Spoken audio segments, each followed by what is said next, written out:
If you're going to die tomorrow, what would you do today? Wow, you really, you really got me with your first question.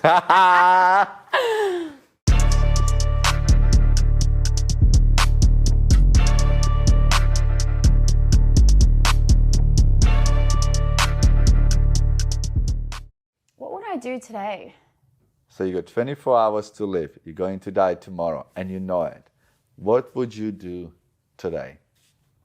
I know this sounds ridiculous, but I don't think I would do anything different to what I do day to day. Oh, I got goosebumps. I think that I've built a life for me that I thoroughly enjoy. Like getting up every morning excites me to do my day and get on with my day. I'm a big foodie, so I love food. So I definitely eat something that I love, like burger and chips. But no, I wouldn't do it any differently. I really love the lifestyle that I've built for myself. And that includes the work that I do, the time that I have for me, being around the water, reading and so on. So I wouldn't change it. I actually have goosebumps you answering that, because I'm such a big believer that today is the day that you never lived before, and after this day is finished, we are one day closer to our death, which is the ultimate destination. Doesn't matter even if you live like a dinosaurs. So the way you answer that, which means you're really completed as a human, because you are living your everyday almost like last. Exactly. Because you're passionate about things that you do, you're doing it with people that you care about. Amazing. Amal, welcome to One Life Club. Well, thank you for having me. Look, if the questions are anything like what you've just asked, I am in for a tough session. No. Thank you for having me. I've actually never asked anybody that question, but it's so powerful to ask somebody, because we all get kind of tricked in our heads that we're going to live forever. Yeah. And like a good friend of mine would say, the bullet that's going to kill you has already been fired, which means we don't know when it's going to be our last day. So that's why we can't not enjoy the journey. Doesn't matter whatever we're doing, full stop. Who is Amal? So true. Who's Amal? Okay, wow. No one really asks me that question. I'm good at this. So Amal, I am a 29-year-old female. So I'll give you a little bit of like just the data about me. 29-year-old female, born and raised here in Australia. Australia is home and will most probably be home. Not where you order food. So Australia will always be home. I am a female entrepreneur. So I am the co-founder and CEO of a health tech company called Equalution, which was founded in 2016. So we're going on to 7 years this year. I haven't always been this shape or size. So I was much heavier in my childhood. I was 30 kilos heavier. And my business came about from just going through my own weight loss transformation. So my business is a passion project. I wake up every single day excited about what I do, because the passion that I feel about my business and transforming lives is greater than what it was when I first started. It continually just increases day by day. And so, I love reading. I read a lot of materials. I spend a lot of my time near the water. So I don't know if it's because of my star sign being like a water horoscope or star sign. I don't know if you believe in that, but I am a water baby, love being by the water, love being at the beach. That's like my me time. Meditate, exercise quite frequently. I am just very structured. I have a very structured routine I follow day in and out. So any person that comes into my life knows that Monday to Sunday, literally Monday to Sunday, I'm doing the exact same thing. My friends know where to find me on a Sunday. They'll be like, I'm not going to say it here, just So if you say it on camera, it'll be like 600 people on Sunday. Hi, Amal. Hey, Amal. They know exactly where to find me every Sunday. My friends know not to invite me out on a weeknight because they know I'll probably say no because I'm in bed by 9 o'clock. I'm up at 4:30 every morning. I'm getting up, moving my body. So I'm a very structured and organized person, but that sets me up for success. It allows me to get done what I need to get done, and I finish the day feeling accomplished. Like I feel like, I've had a really good day, but it's taken me years to get to where I am today. At age 29, you're still very young, I feel old. I'm turning 30 this year. Oh my goodness. Oh my goodness. I always say, 1 year as a business owner, you kind of feel that you're 200 years old straight away because there's so much that happens on a daily basis that it doesn't just age us, but the activities that are happening on a daily basis, I get a feeling there's just so much in our heads that in 10 lifestyles. One thing I always say, as a young businesswoman or as a young human, when you're in your early 20s, you had a choice and decision to make. Yeah. And decision to make is, 1, go and live simple life. And simple life, the way I see it, or less complicated, let me find a career, work for somebody else. And it's an easy journey. And decision you make, I want to create my own journey. I want to shape my own path for the rest of my life. Yeah. So, big decision as a young individual, but taking the road that you have taken is not easy. No. Why did you take this road? I took this road because for me, I felt like it was my why. So if I had tried to avoid going down this path, it would have just kept eating at me and being like, Amal, you've got a purpose. This is the reason why you're here. You need to go and do this. So it would have just always been in the back of my mind, like, you need to go and do this. You need to go and do this. Because I didn't start this business because of the financial return. So it wasn't like I was an entrepreneur that was like, okay, what's a really good business opportunity, or how can I make the most money, or whatever it may be, or create this lifestyle for myself. Instead, I experienced a problem, I found a solution, and it worked for me, and I wanted to share it with the world. And so had I not gone down this path, it would have been something that was continually on my mind. But I think for me, like... And you will probably regret it one day when it's too late that you haven't done it. Yeah. So I always say to people that if you're really passionate about doing something, whatever the hell it is, if you don't do it, life will go by really fast, and you might be 80 years old sitting on some bench in the middle of Sydney Park, and you're going to ask yourself, wow, I wish I have done so many things, but I haven't. Do something about it, and obviously you have gone that way. Yeah, and it gives me a sense of fulfillment. And so I think that in life, everyone is constantly finding their purpose and their reason why. And when you discover that and it comes to you, the best thing that you can do is act on it. Someone asked me a question about opportunities. Do you create them, or do they present themselves for you? And I think that in life, you can create them and they can present themselves to you. So this opportunity presented itself because I found this solution that I brought to the market. But had I not acted on it, it wouldn't be an opportunity. Everybody's got opportunities on every single day. Oh, yeah. We have opportunities, we have ideas, but the reality is the amount of people that actually do something about it, it's a different story. Now, when you decided, okay, I'm going to start my company, the reality is, being so young, there's a good chance you don't know what the hell you're doing.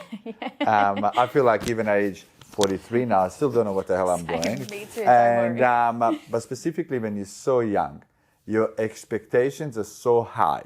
You're excited. First day, registered your company. What was your expectations when you decided to start this?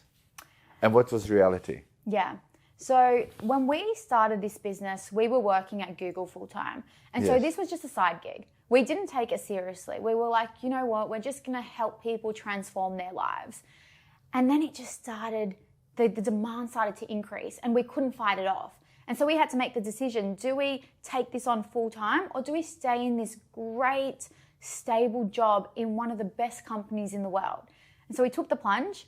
We stupidly, it was good. It was a good decision, but we got a one-way ticket to America and just left the country. We're like, oh yeah, we'll start our business and America has all the answers. So we flew over to America thinking that that's where all of the answers would be delivered. And so we went to America and we lost focus. So we were there for 3 months. The first month that we were there, we started to look at all these other business opportunities that would just come about. And we're like, oh, well, why don't we do this? Why don't we do that? Why don't we do this? We went to different summits, and it wasn't until we went to a a summit called the Startup Grind. And we were there back in like 2015. And we were like probably like amongst like so many males, 2 young females from Australia. And so being there, the males would come up to us and be like, what are you doing here? Like, you've got an Aussie accent. Like, why are you at this startup like summit? And so we would tell them about this business, about Equalution. And it was that point where people were trying to throw money at us. They're like, we want to invest in your company. You're sitting on a gold mine. You're about to change the landscape of nutrition globally. Like, you don't realize, you 2 little girls don't realize what you're sitting on. And so it was at that point that we were like, wow, we think we need to actually start taking this seriously. And sometimes all the answers that we are looking for are right in front of our eyes. Right in front of your eyes. So right? what you guys were looking for, you already had in your hands. Exactly. So after that, we declined all the investment offers, flew back to Australia because we knew the market best. And I remember sitting down from my co-founder a week of just running the business properly, or what we thought was properly. And I paid her first paycheck, and it was like $300. And she looked at me and she goes, Amal, that doesn't even pay for my car. Like, how? She's like, have we made the right decision? Like, what are we doing?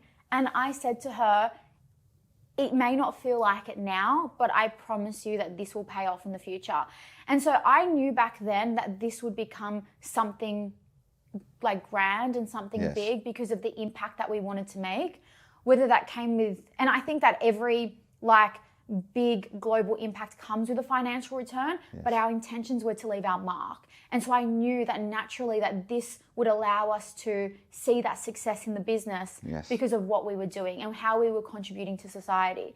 And so I didn't know how we were going to get there at that point, but I knew that this eventually will have a global mark. Being in your business 8 years from the day that you started, looking back now, it's been a journey. Yeah. No business owner that has made anything successful can say it's been an easy journey. So talk of challenges over the last 8 years. I mean, I always say, you know, for example, at age 43, and I've been running my business since I was 18 years old, I made every mistake that I can made successful business that it is today. So anything that I want to start now, I won't say it's easy, but it's much easier because I understand the meaning of business, full stop. Yeah. I know how to communicate with people. I know how to run businesses. But when you're young, when you're 23, everything is new to you, right? Because you're so young, your heart is the size of Mount Everest, you want to conquer the world, you got will to succeed, but so much knowledge to gain. I mean, we're always going to be chasing the knowledge. But 8 years later, looking back now, what would you say was your biggest challenge or challenges throughout those 8 years as a business owner? Yeah, I think that there are 3 that come to mind immediately.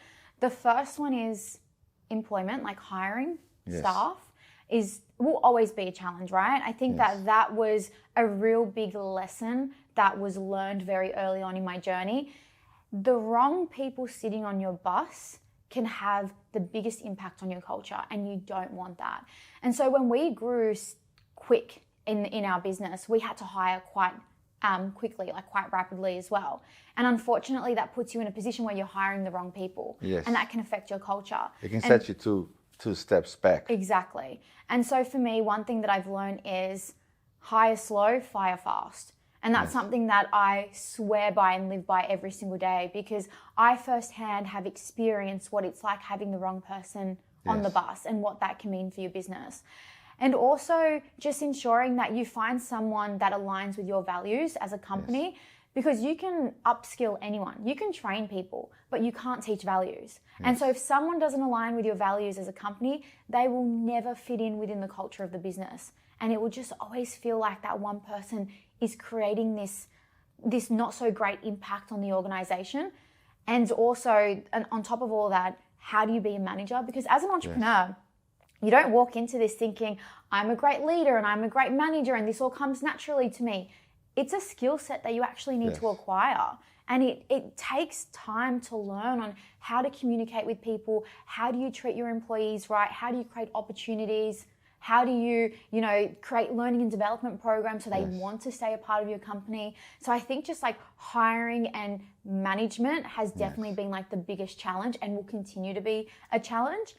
The second one on top of that is moving into the technology space. So Yes. being a non-technical founder with very limited understanding of technology, you have this idea of, okay, well, I want to build this, but how do you actually build it? Yes. And who builds it for you? And how much is it going to cost me? And if they build it for me, is it great or is it not? Have I been ripped off? Have I not? And so moving into the technology space was a huge challenge. We have spent millions and millions and millions and millions of dollars and continue to spend millions and millions of dollars on our technology because it is necessary. So like we need the technology in order to scale. But it was a challenge because we failed 3 times before we even got the right platform out. What we were trying to build was so complex and personalized that at one point we were like, is this even possible? Yes. Let me tell you, anything's possible with technology, I've learned. Anything's possible in life, full stop. Exactly. And so it was a challenge moving into that space with very little knowledge, but we got there. It came at a high cost, but we got there in the end. And then the third, I think the biggest challenge that I faced was complacency. I think that, and I know that's a really weird and not usual answer that someone will give you, but the business was seeing success really early on. So we were growing quite rapid. We saw 1,000% like year on year in terms of growth. It was incredible. And I think that it's so easy to get complacent. I think that when you are seeing success, so when you're meeting your milestones and you're performing and so on, you become overconfident and complacent. And that is a very dangerous place to be in. Because if you ever take your eye off what's going on, you just lose it. And so I think for me, being complacent of like trusting people to get things done or just, paying invoices because the work has been delivered or whatever it may be, it's a very dangerous place to be. And my learnings over like the years of like when I was complacent and seeing things weren't being done as they should, or the impact that it had when you take your eye off something, regardless of how the business is performing, I will never feel that sense of complacency again. I will never take my eye off the ball. The ball. I always say focus and discipline is such a crucial part of what we do. Yeah. Specifically when you are a business owner, would you say it's a lonely journey? Oh, it is so isolating. Like going on this Because nobody journey, can understand No your one. pain, your successes, your joy.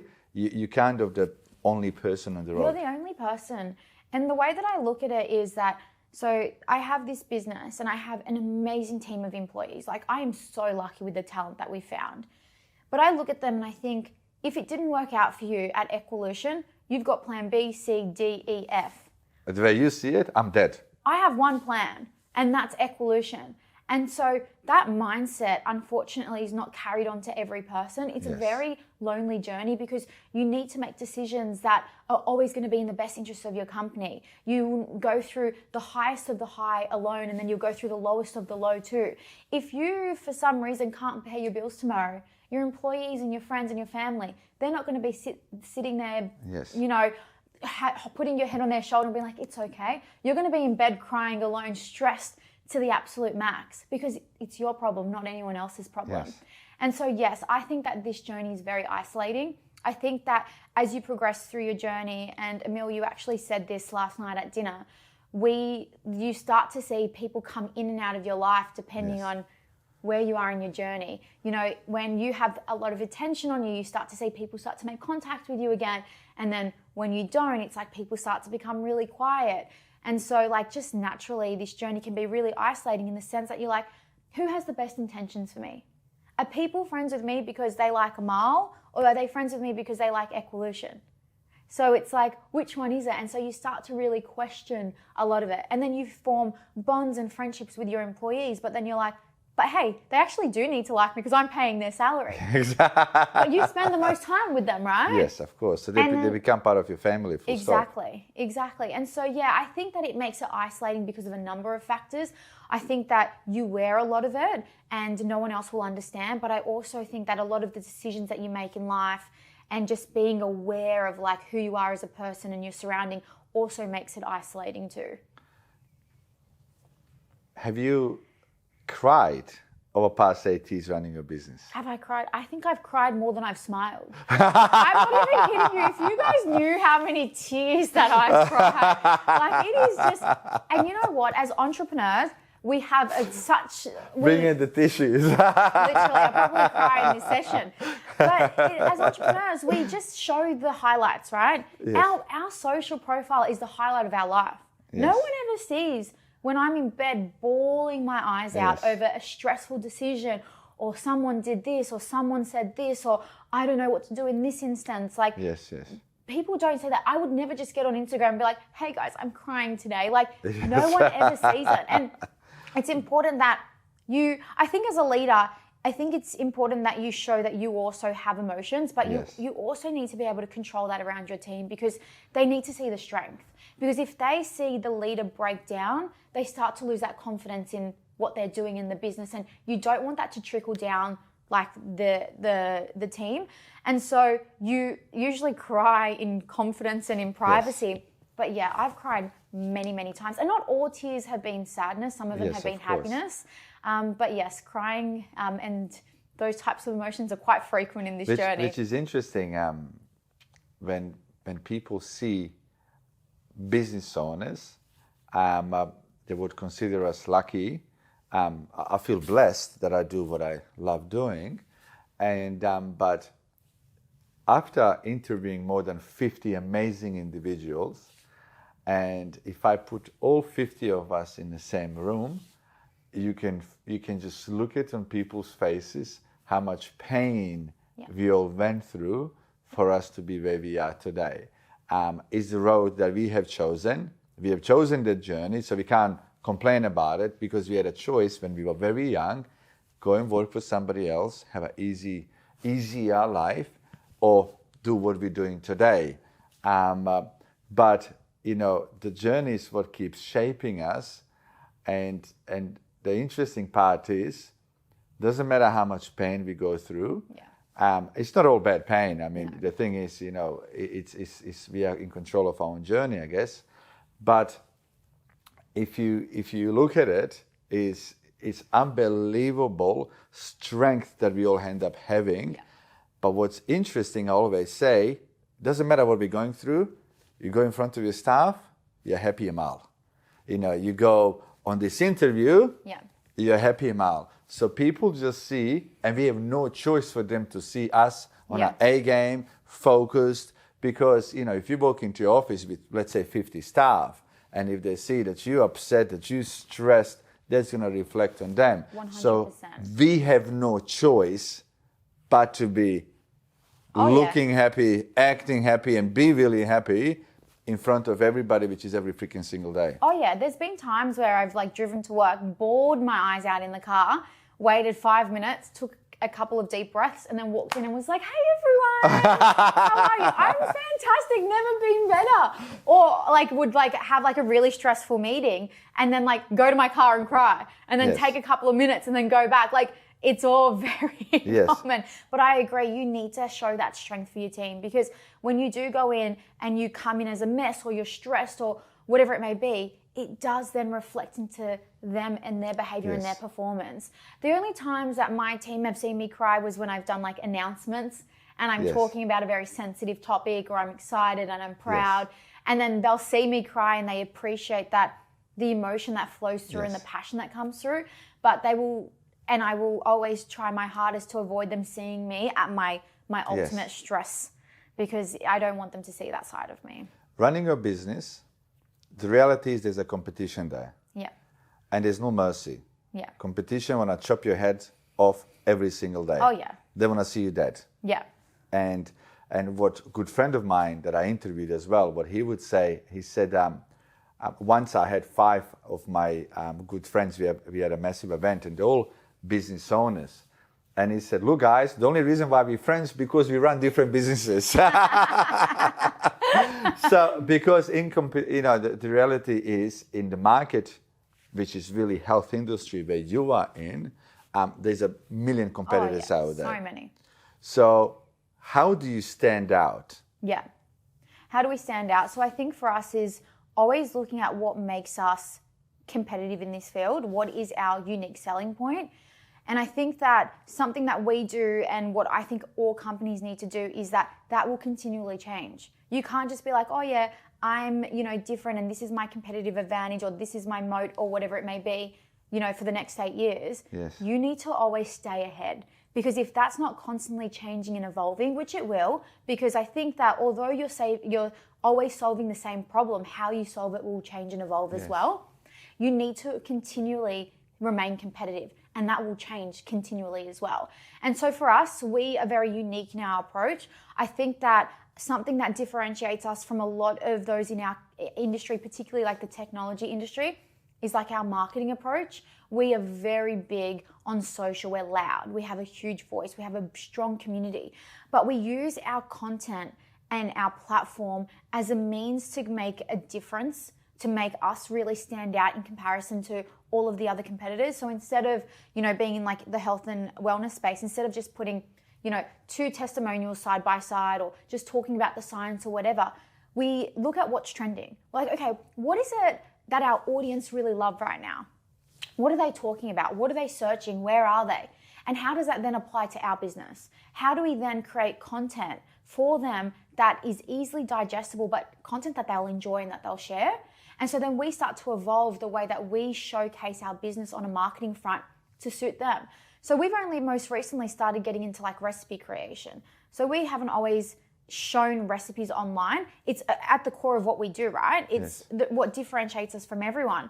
But we started to highlight that even more, because when you look at TikTok and Instagram and all these platforms, every second video you watch is about food. Yes. And so we're like, okay, well, we've got 7,000 recipes and our audience are watching this. We need to start delivering that content in a way that makes us stand out, but then also goes viral. So how do we set those trends? How do we create the content that becomes a trend that our competitors are looking at and being like, I'm going to do that now? And we have. Which is interesting, because in the times that we are living now, everything is changing so fast. So fast. I mean, 30, 40 years ago, there was no social media. There was no way that people can see anything what's really happening outside of the world, unless they're reading newspaper, magazines, or watching TV. Yeah. But now it's so easy to be left behind.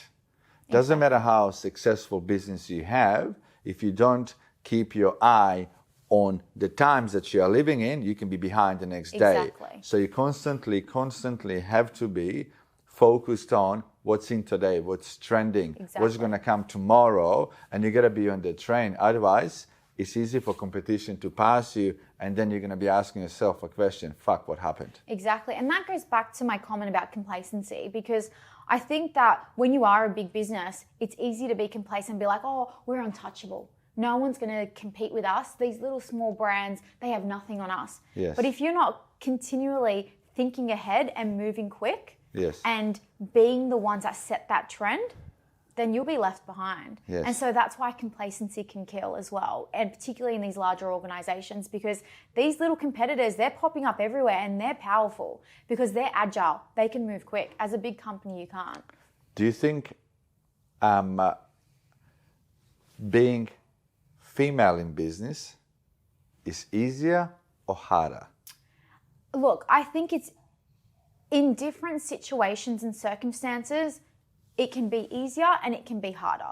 And so it's easier in the sense that I really relate to my audience. Yes. So we have a large female community. Naturally, it's just come from just the service that we provide. It's in the weight loss space, health. Females like that accountability, that yes, feeling of being a part of a community, look for advice. It's a female-led company, so they feel safe in this space. Yes. So it makes it easier to understand my consumer and my audience in that sense. But it becomes hard when you start to look at the business element. So looking for investors or closing a round, and it's difficult. And I didn't realize how difficult it was until I started hearing about the statistics. I think that only 2% of companies that have been funded are female founded. 2%. There you go. It's tiny. And I don't quote me on this. It might be like 5% or something. It's definitely under 10%. Yes. But it is difficult. It is so difficult when it comes to that element of business. It's when you start to have those commercial conversations, or you need to be in front of, a a row of highly powerful and successful men and you're the only female. And although you may feel like you've got a lot of confidence and you're capable, it's still really intimidating. Yes. But then when you hear the success rate and the lack of support for female entrepreneurs, you're just like, am I just going to be another one of those numbers that get the decline? Yes. And so, yes, I do think that easier in some But at the same time, it motivates you as well. Yeah, it's not going to stop me. Exactly. I'm motivated to be a part of that 2%, but also change that as well. So yes. Not allow the industry to remain as 2% only female-founded companies that have been invested in, but instead try to make this industry move and show more light on female founders. Yes. And it's great because we've come such a long way. Back in 2016, we were, Jade and I, my co-founder, we were voted as Australia's #1 startup back when we first started. And so we flew all the way to Switzerland to compete on behalf of Australia. When we got there were 60 other countries, 60 other companies representing their country. And we saw all of the media and the support and the excitement. And then for us, there was nothing.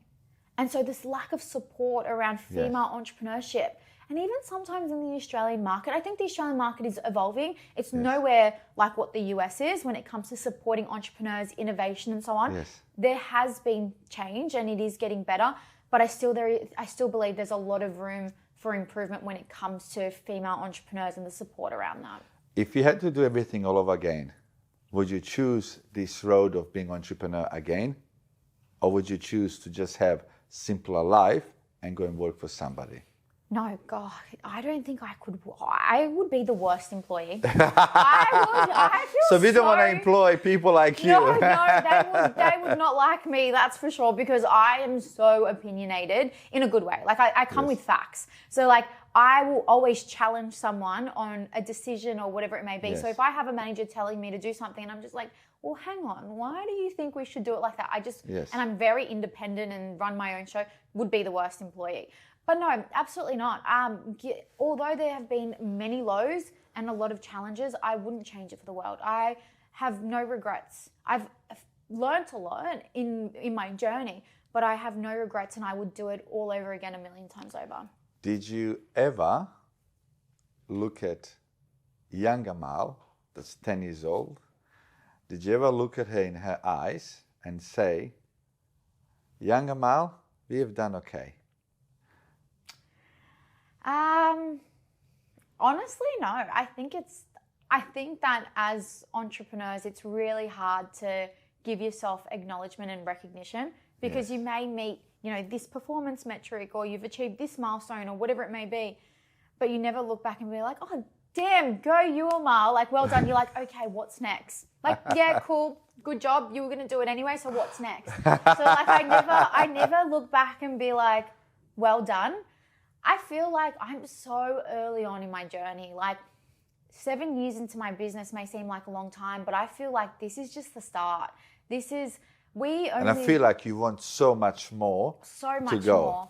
And I don't think that I will feel that for another few years. We're now just entering the scale-up phase. So startup phase, it's an idea, you bring it to life, you validate it, there's traction, you're alive for longer than 5 years, there's excitement. But scale up is when you go from just being this cool, innovative business to becoming like a big dog in the space. And that's where I believe I thrive, is becoming that and then just in the scale up phase. So it's hard for me to be like, well done. I think that maybe in a few years I will, but hasn't happened yet. So somebody who's early 20s and who's thinking about starting their business. Yeah. And a lot of things are holding them up. They could be scared, could be fear. What would your advice be to them? Yeah, I think that there are 3 things that I would recommend and advise for anyone that's looking to start their own business. I think the first one is back yourself. I think have the confidence in your capabilities to actually do it, because there are going to be so many people that tell you otherwise, but also just head noise as well, making you feel like you're an imposter, saying, well, you're not going to be able to do this. Why are you? Why do you think you can do this? Why do you think you can make a global impact or whatever it may be? I think that first and foremost, believe in yourself and back yourself, because that's important. There are going to be days where I've stood on stage and as I'm walking on stage being like, no one cares about my journey. Who am I? What kind of value am I going to bring them? Yes. But I needed to remind myself that, hey, you've actually done something pretty cool and these people are here to listen to you. Yes.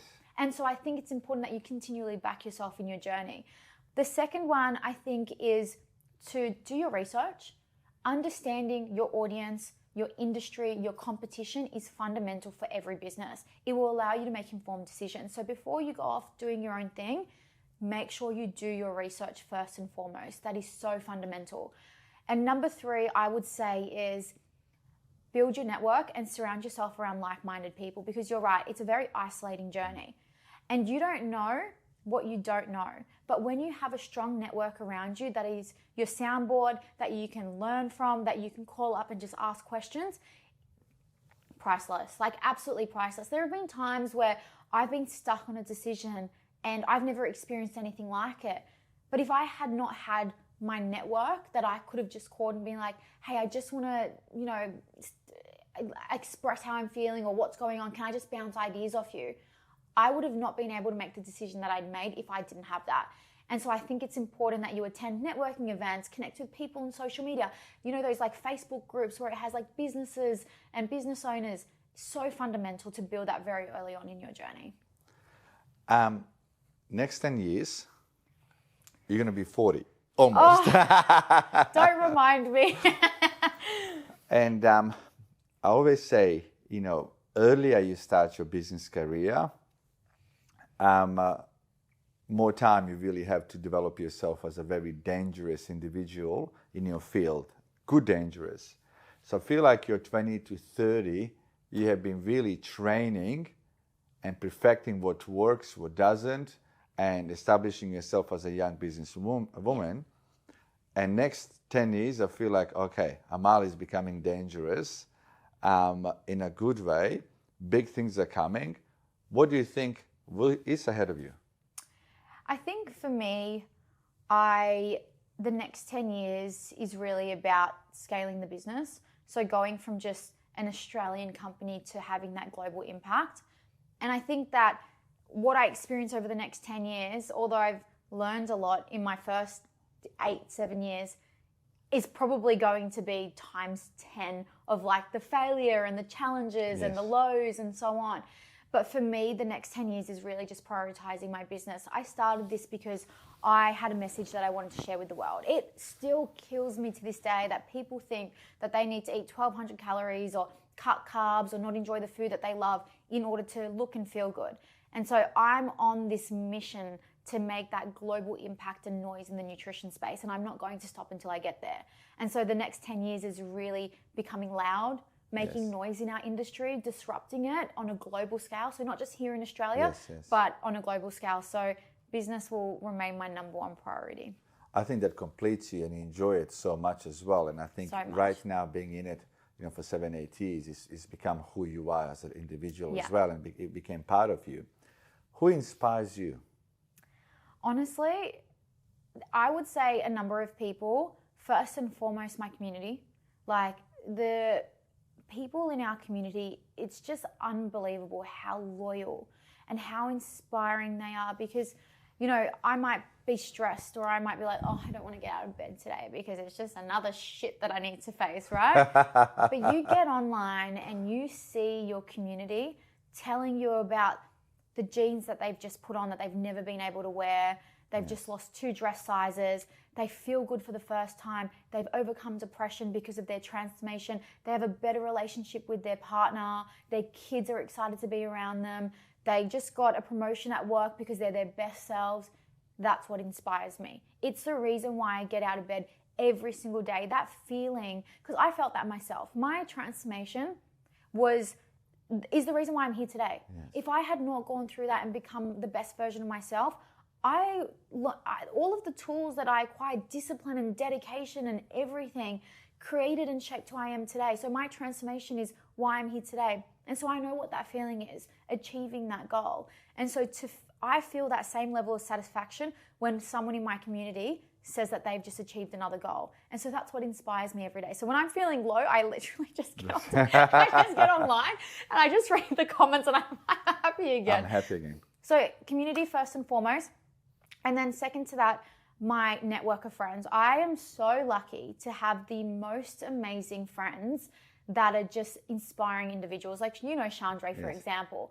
Chandra, I've got friends that have... But saying that, it's not just luck. You have to be a friend to have a good friend. That's right. You know, so you can't be a bad individual and have amazing people around you as well. That's so correct. I think also big credit goes to you to have that tight circle around you that you can speak and you know, relate and talk about issues or whatever it is. So, you know, always goes back from the individual. So when you say that, you know, a lot of that goes back towards you as well, you know, and it's a very hard to find that little circle. Yeah. I always say your mind is your best friend and your biggest enemy. Oh, yeah. Oh, yeah. Because nothing can beat you up more than your own mind. Yeah. Quite often, we create such a massive problem in our own head for something that we can solve in 30 seconds. Correct.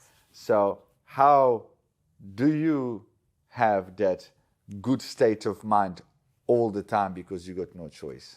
Yeah, that's a really great question. I actually received a really beautiful compliment a couple of weeks ago. I was on this founder retreat with Chandra and a few other female founders. And one of the girls actually said to me, I've met a lot of entrepreneurs. And she's like, but you're just, out of all of them, you're just so cool, calm and collected. Even like, you're boiling sometimes. Oh yeah, in my head, I'm just like 10 out of 10, like frustrated or angry or stressed. But she's like, you just hold yourself so well. She's like, what is it? And I said to her, I've not always been like this. I've always, like, very early on in my journey, I was very hot-headed. I would speak before I would think. It would come out. I would be the same. It'd come out and be like, did I just actually say that?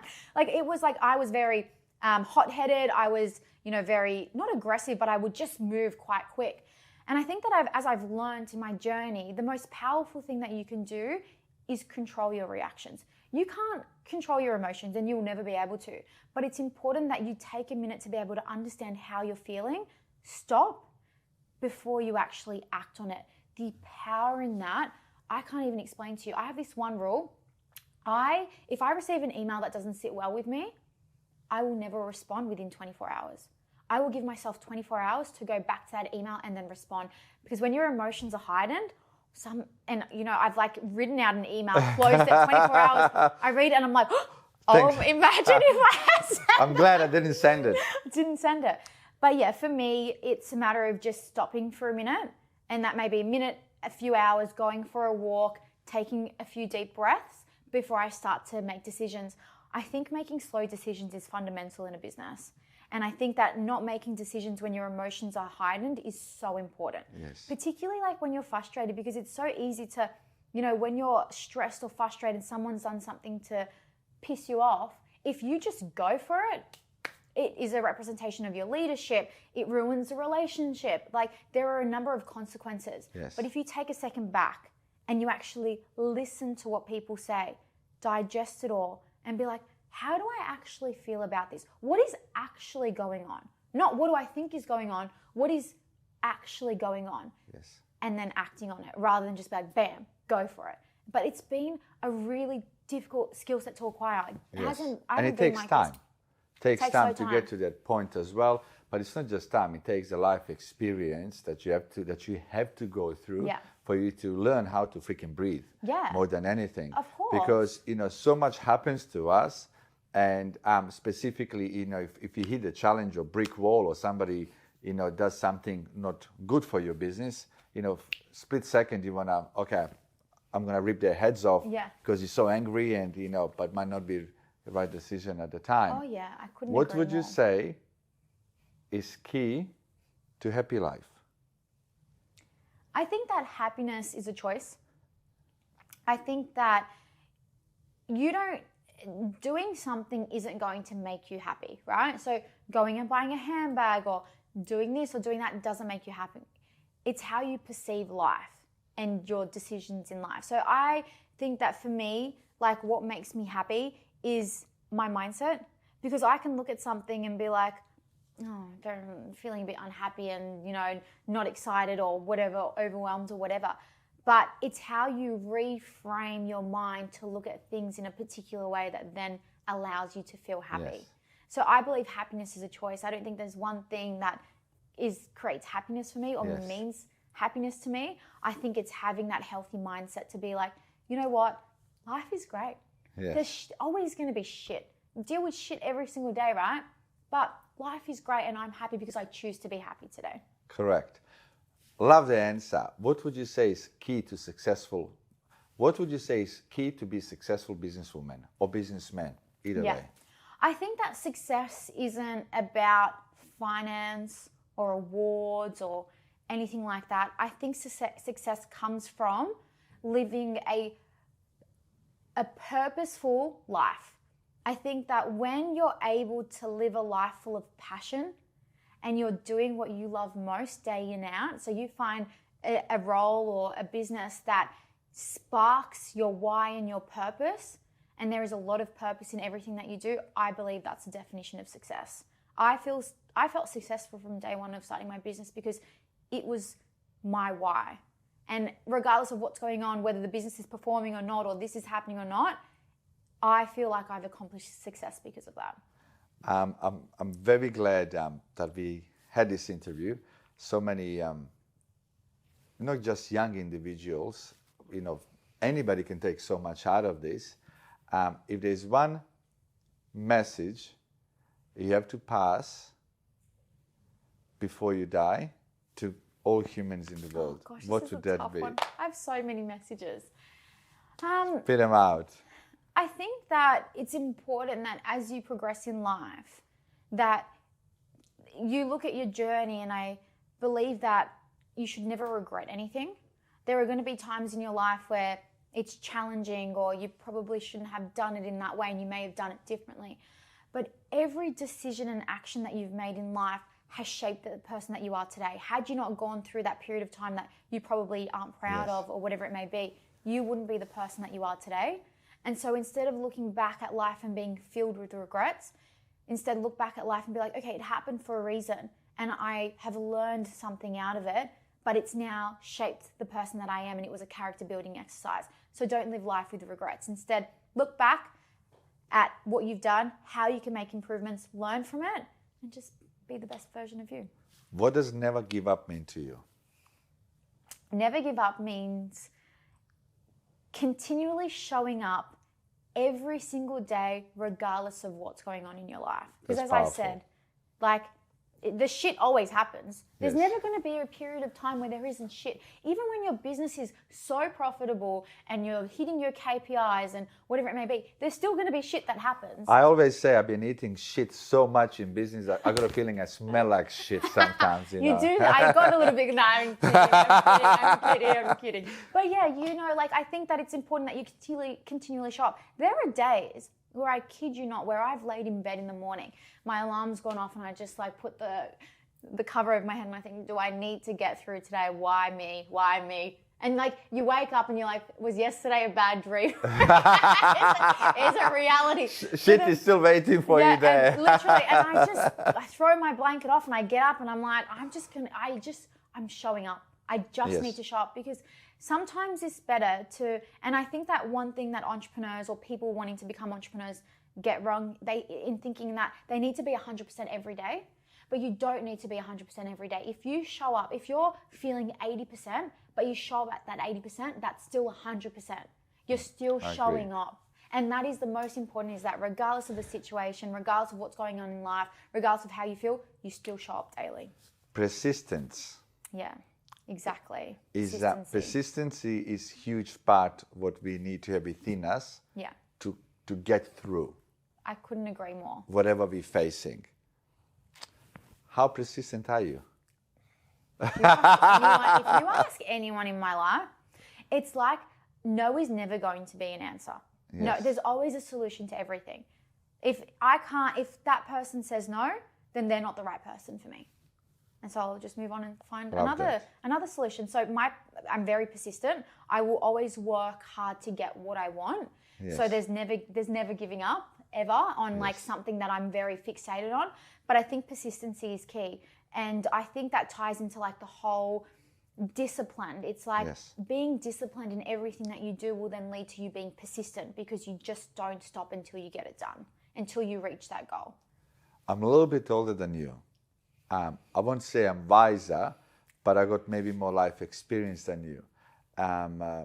It is amazing to see what you're doing every day. Thank you. It's amazing to see what you have achieved so far, even if you failed today, because it takes a lot to make the decision to start the journey that you have chosen. And it's so amazing to see you doing well. And I actually look forward to doing this with you more. So, Thank Amal, you so you've much. been fantastic. Thank you for having me. This is such an exciting and great interview. I appreciate it. Thank you. Thank you.